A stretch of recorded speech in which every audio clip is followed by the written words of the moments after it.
ഈശോ മിശിഹായ്ക്ക് സ്തുതിയായിരിക്കട്ടെ. ഞാൻ മാണിപ്പറമ്പിലച്ചൻ. ജനുവരി 18 പോന്തുസിലെ അഥനോഗെനസ്. പോന്തുസിലെ വിശുദ്ധ അഥേനോഗെനസ്. അദ്ദേഹം പുരോഹിതനായിരുന്നു, നല്ല സംഗീതജ്ഞനായിരുന്നു, കീർത്തനങ്ങളൊക്കെ രചിച്ചിട്ടുണ്ട്. രക്തസാക്ഷിയായിട്ട് മരിച്ചവനാണ്, കൊല്ലപ്പെട്ടവനാണ്. ഏഷ്യ മൈനറിൽ പോന്തുസ് എന്ന പറഞ്ഞ സ്ഥലത്ത് ക്രിസ്തുവർഷം 196 അദ്ദേഹം കൊല്ലപ്പെട്ടു. അദ്ദേഹത്തെ ഈ തൂക്കുമരത്തിൽ തൂക്കിയിട്ട് കത്തിക്കുകയായിരുന്നു. തൂക്കുമരത്തിൽ തൂക്കിയിട്ടിട്ട് തീ കൊടുത്ത് കത്തിച്ചു. നമ്മൾ മരിച്ചിട്ട് ശവം ദഹിപ്പിക്കുന്ന പോലെ ജീവനോടെ ഇയാളെ ദഹിപ്പിച്ചു, ഈ പോന്തുസിലെ അഥനോഗെനസ്. അങ്ങനെ തീ ആളുമ്പോഴും അദ്ദേഹം കീർത്തന ആലപിക്കുകയായിരുന്നു, കർത്താവിന് പാട്ടുപാടുകയായിരുന്നു, കർത്താവിനെ സ്തുതിച്ച് പാട്ടുപാടുകയായിരുന്നു. എൻ്റെ കണ്ണുകൾ നിറയുന്നു അത് പറയുമ്പോൾ.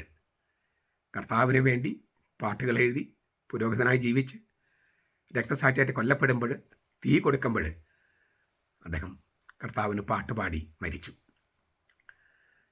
ക്രിസ്തുവർഷം 196 അദ്ദേഹം കൊല്ലപ്പെട്ടത്. ജനിച്ച വർഷം നമുക്കറിയില്ല. രക്തസാക്ഷികൾ ആത്മാവുകൾ എവിടെയാണ് ഇരിക്കുന്നത്? സ്വർഗത്തിൽ സിംഹാസനം തൊട്ട് താഴെ.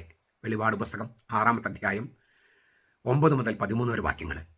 അവർ കർത്താവിനോട് അവർ പ്രാർത്ഥിക്കുന്നുണ്ട്, കർത്താവ് അവർക്ക് മറുപടി കൊടുക്കുന്നുണ്ട്. അതൊക്കെ നിങ്ങൾക്ക് വായിച്ച് നോക്കാം.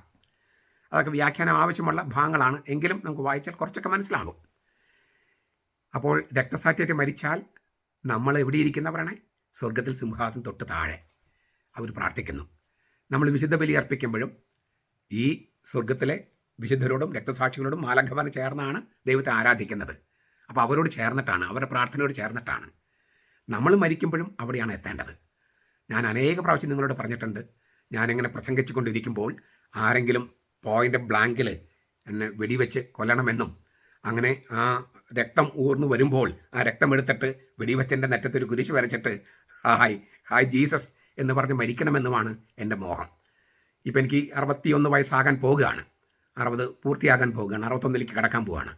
34-ാമത്തെ വയസ്സ് അല്ലെങ്കിൽ 33-ാമത്തെ വയസ്സ് തൊട്ട് ഒരൊറ്റ ദിവസം പോലും മുടങ്ങാതെ ഞാൻ പ്രാർത്ഥിക്കുന്ന ഒരു പ്രാർത്ഥനയാണ് രക്തസാക്ഷിയായിട്ട്. അതായത് ഇതുപോലെ രക്തം ചിന്തി മരിക്കാനുള്ള കൃപ, അത് കർത്താവ് കൃപ തന്നാലേ അത് പറ്റൂ. അങ്ങനെ ഒരു കൃപ നൽകണമേ എന്ന് ഞാൻ നിങ്ങളോട് ആവശ്യപ്പെടുന്നതും. അനുദിന ജീവിതം തന്നെ ഒരു രക്തസാക്ഷിത്വമാണ്. ഇപ്പോൾ ഒരു വൈദികനായിട്ട് കേരളത്തിൽ ഇറങ്ങാമെന്ന് പറഞ്ഞാൽ അതൊരു രക്തസാക്ഷിത്വമാണ്. കാരണം മനുഷ്യർ മുഴുവൻ നമ്മളെ കളിയാക്കും.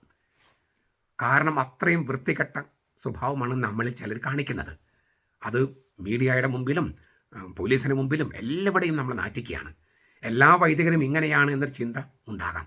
അതുകൊണ്ട് ഉടുപ്പിട്ടുകൊണ്ട് പുറത്തിറങ്ങാൻ പറ്റാത്തൊരവസ്ഥ കേരളത്തിൽ വൈദികർക്കുണ്ട്, ഇന്ത്യയിലുണ്ട്. ഒരുപക്ഷെ ലോകത്തെല്ലാവരുടെയും കാണുമായിരിക്കും. ഏതാനും പേരുടെ ശീലശുദ്ധിയില്ലായ്മ കൊണ്ട് നമ്മളെല്ലാവരും അപമാനിക്കപ്പെടുന്നു. അതൊരു രക്തസാക്ഷിത്വമാണ്, ജീവിക്കുന്ന രക്തസാക്ഷിത്വമാണ്. അപ്പോഴും ഉടുപ്പിട്ട് ഈ കളിയാക്കുന്ന പരിഹസിക്കുന്ന അവർക്ക് സേവനം ചെയ്യാനും അവർക്ക് പാട്ടുപാടിക്കൊടുക്കാനും അവരുടെ കൈകൾ കൊണ്ട് മരിക്കാനും നമുക്ക് ഭാഗ്യമുണ്ടാകട്ടെ.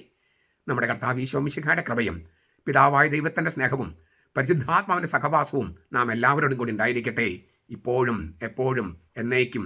ആമേൻ.